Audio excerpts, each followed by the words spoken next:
Salut à tous, c'est Kangay Sugilu. On est parti pour faire le calcul de la valeur moyenne contenue hebdomadaire avec du coup sur ce calcul-là la première série de Méga Evolution qui vient se rajouter dans la liste des séries d'Écarlate et Violet.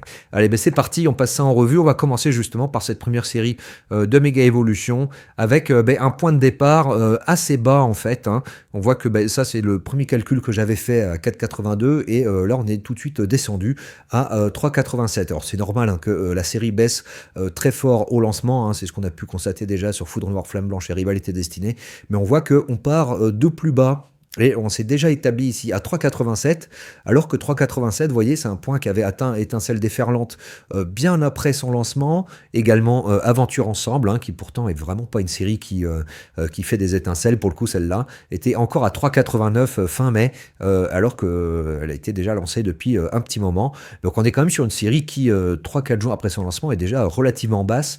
Alors est-ce que c'est dû au fait que la série était repoussée en France et que la valeur des cartes était quand même déjà plus ou moins un peu trouvé de par le marché anglo-saxon qui était sorti, qui s'est commencé à s'établir avant. Enfin, on va voir ça, mais si la série ne rebondit pas très vite et qu'elle continue à baisser, on peut s'attendre à avoir une série qui aille très vite rejoindre le reste des autres séries, Écarlate et Violet, hein, le gros des séries random entre 2,50 et 3 euros.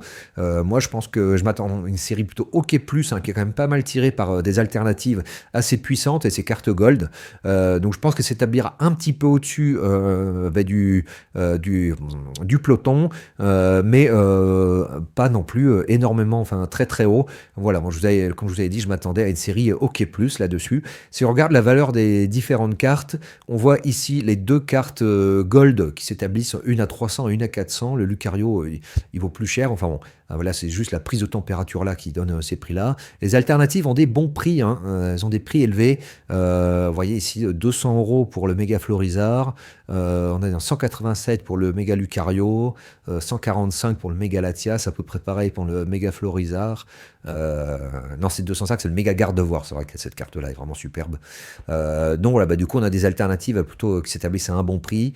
Par contre au niveau des AR, ça peine vraiment à convaincre, hein. On a même Air Bizarre, Bulle Bizarre qui sont pas à des prix très élevés, hein, pour ces cartes-là. Normalement les starters première génération ont des prix quand même plutôt plus élevés, hein. On se souvient plutôt des carapuces autour de 40 euros, ce genre de choses. Visiblement ces cartes peinent à convaincre, surtout qu'on est vraiment quelques jours après la sortie. Souvent, quelques jours après la sortie, les cartes sont plus chères et après les prix baissent. Donc voilà, a priori, ça peine à convaincre. On a le Marchado qui est à 33 euros, mais par contre, vous voyez, on a des AR à 2,89, 3,40, 4,50. Voilà, donc une série vraiment qui visiblement peine à convaincre le public. Si on regarde du coup la contribution des différentes raretés à la valeur du booster, on voit que les full art qui au départ étaient sortis au-dessus des AR, bon, hein, visiblement l'anomalie s'est réglée, hein, la full art est bien repassée en dessous des AR, mais enfin il reste quand même la full art qui reste quand même à un niveau élevé, hein. On est voilà sur une rareté qui a été pas mal remontée grâce à ces belles cartes full art de cette série. Par contre au niveau des AR, on voit qu'on est plutôt bas, hein, même si bon, il y a quand même des séries où les AR sont encore en dessous. Vous voyez là on est 75 centimes, 64 centimes. Là on est à 1 euro, donc on est quand même au-dessus de ces séries-là, mais on est en dessous, enfin on est au milieu quoi en gros, je pense, au niveau des AR. Au niveau des alternatives, pareil, on est au milieu plus, on va dire, à 1,02 € avec ces alternatives plutôt jolies. Mais il y a des séries beaucoup plus élevées, par exemple Évolution Prismatique, forcément c'est plus élevé, mais on a aussi en dessous. Et la rareté Gold qui s'établit plutôt pareil OK+, on va dire, par rapport aux autres séries, mais bon voilà, c'est la rareté qui tombe très très peu, 1 sur 1200, un paquet sur 1200, donc ça contribue pour 30 centimes en gros à la valeur moyenne totale. Donc voilà, une série qui est déjà pas mal descendue, on voit, hein, par rapport au lancement précédent qu'on a pu voir, hein, des séries qu'on a pu suivre dans ces graphiques. Donc voilà, à suivre, de voir jusqu'où elle va descendre. Est-ce qu'elle va descendre vers les 3,50, vers les 3, voire même en dessous? Moi je pense pas honnêtement, je pense quand même que les alternatives et les cartes gold vont vraiment tenir un peu plus la série, un peu au-dessus des 3 je dirais, mais bon voilà, je peux me tromper, hein. J'ai pas la science infuse. Allez, on continue. 151, on voit c'était bien redressé, mais là, cette semaine, grosse redescente de 151. Donc voilà, ça retourne vers les 7 euros. De toute façon, globalement, vous allez voir cette semaine, il n'y a pas grand-chose qui monte, c'est pas fifou.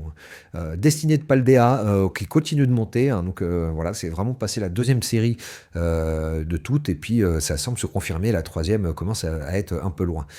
Si on regarde Évolution Prismatique, c'est toujours la troisième série, mais de peu hein, maintenant. On a Foudre Noire et Flamme Blanche qui sont juste en dessous. On a Foudre Noire même qui est à juste 1 centime en dessous d'Évolution Prismatique. Donc Foudre Noire est en passe de passer la troisième série devant Évolution Prismatique qui n'arrive pas à stabiliser. Hein, vous voyez, baisse continue, érosion assez forte hein, des Pokéball, Master Ball qui continue. Également des autres cartes. Hein, voilà, ça baisse chaque semaine un petit peu.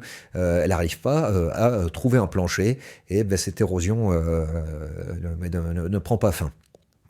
Donc voilà, Foudre Noire, Flamme Blanche, ici donc on a Foudre Noire en orange et Flamme Blanche en vert foncé. Voilà, on a Flamme Blanche qui remonte bien, Foudre Noire qui baisse un peu, et des séries qui sont bien tenues, notamment par les cartes AR, alors que elles s'établissent à des prix assez élevés, du fait que les cartes sont rares en fait. Hein. Alors attendez, si on regarde...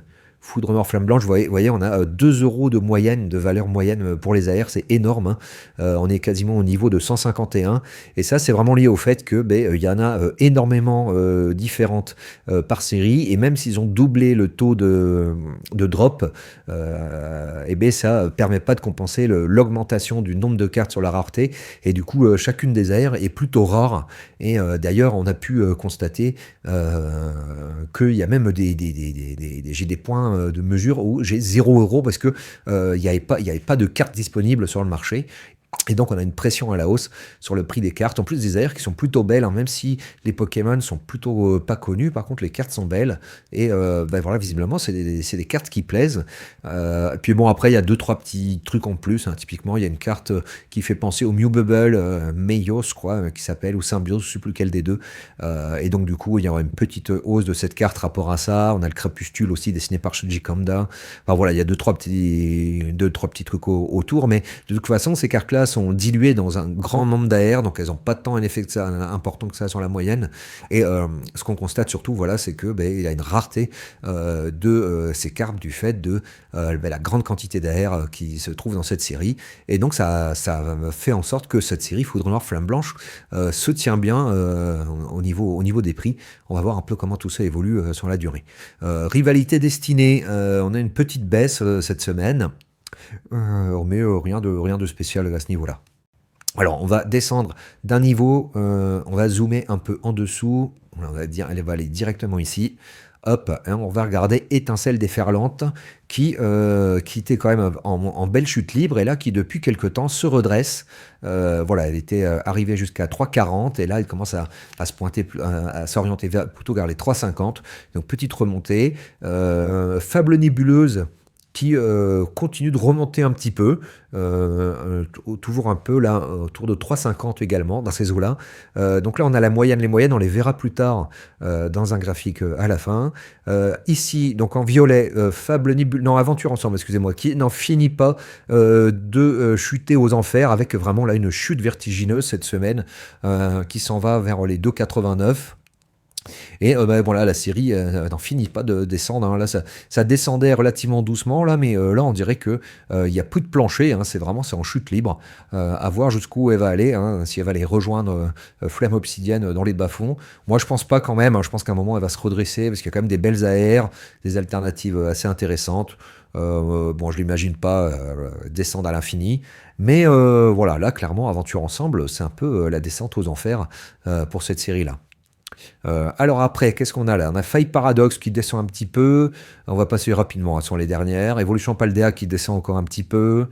Force Temporelle, pareil, en baisse. Bon, globalement, de toute façon, il n'y a pas grand-chose qui monte cette semaine. Vous allez voir sur les moyennes, c'est vraiment pas fameux. Écarlaté Violet qui baisse.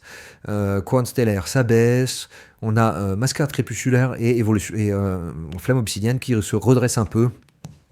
Et voilà, ça remonte un tout petit peu avec Flamme Obsidienne qui reste toujours bonne dernière, hein. Donc là-dessus, pas de changement. Si on regarde au niveau des moyennes, hein, donc la moyenne de toutes les séries avant Mascarade Crépusculaire comprise, voilà, grosse baisse cette semaine.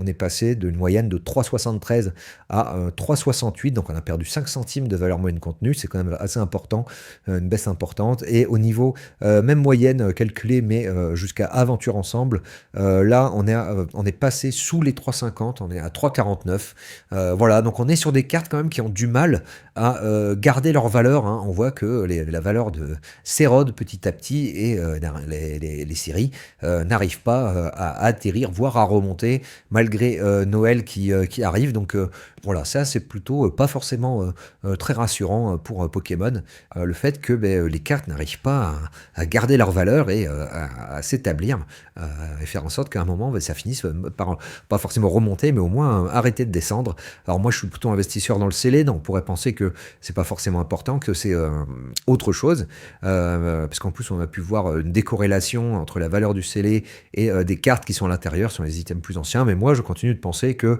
la valeur du scellé ne pourra pas se décorréler indéfiniment de la valeur contenue, et surtout sur le récent où c'est quand même pas des objets très rares, il y en a quand même des grandes quantités de stockés, de disponibles. Donc si la valeur moyenne contenue continue de descendre, je pense qu'à terme ça va pas être bon non plus pour le scellé.